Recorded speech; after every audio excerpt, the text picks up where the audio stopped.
la Tabaski, au-delà de son cachet religieux, revêt aussi un caractère purement social et économique, d'où l'intervention de l'État en certains niveaux, soit pour réguler, mais parfois aussi pour faciliter.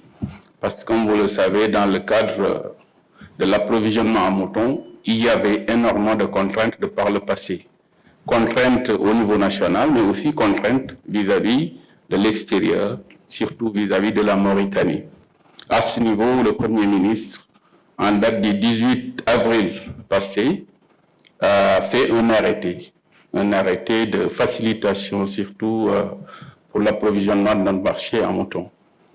Dans le cadre de cet arrêté, ce qui a été plus mis en exergue, c'est surtout l'exonération des droits et taxes des animaux importés de la Mauritanie, parce que nous savons qu'en certains moments, il y avait ces contraintes-là. Mais au-delà de l'exonération des droits et taxes vis-à-vis de la Mauritanie, l'importation des moutons vis-à-vis de la Mauritanie, il y a aussi, comme on dit très souvent, l'assouplissement des contrôles au niveau des frontières, au niveau des corridors, mais aussi à l'intérieur du pays. Parce qu'au niveau même des communes, il y avait énormément de contraintes et de difficultés liées surtout à la vente, aux transactions concernant l'opération Tabaski. En dehors de l'exonération des droits et taxes, la facilitation des contrôles, l'État aussi a mis à disposition un système pour subventionner tous les aliments utilisés lors de ces opérations de Tabaski.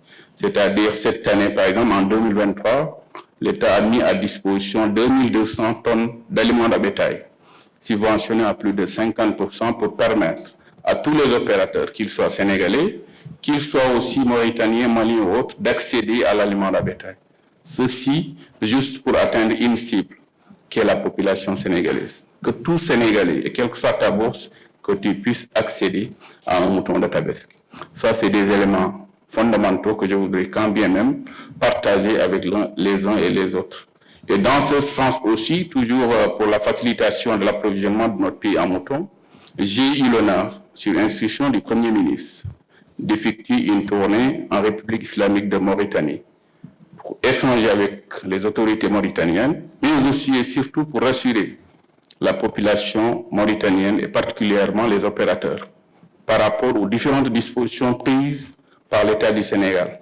Les sensibiliser également par rapport aux nouveautés et ce qui a été vraiment mis en exergue pour leur faciliter l'exportation de la Mauritanie vers le Sénégal. Et à ce niveau aussi, c'est une occasion franchement de se féliciter des relations séculaires qui existent entre le Sénégal et la Mauritanie depuis très longtemps et prions que ces relations puissent perdurer.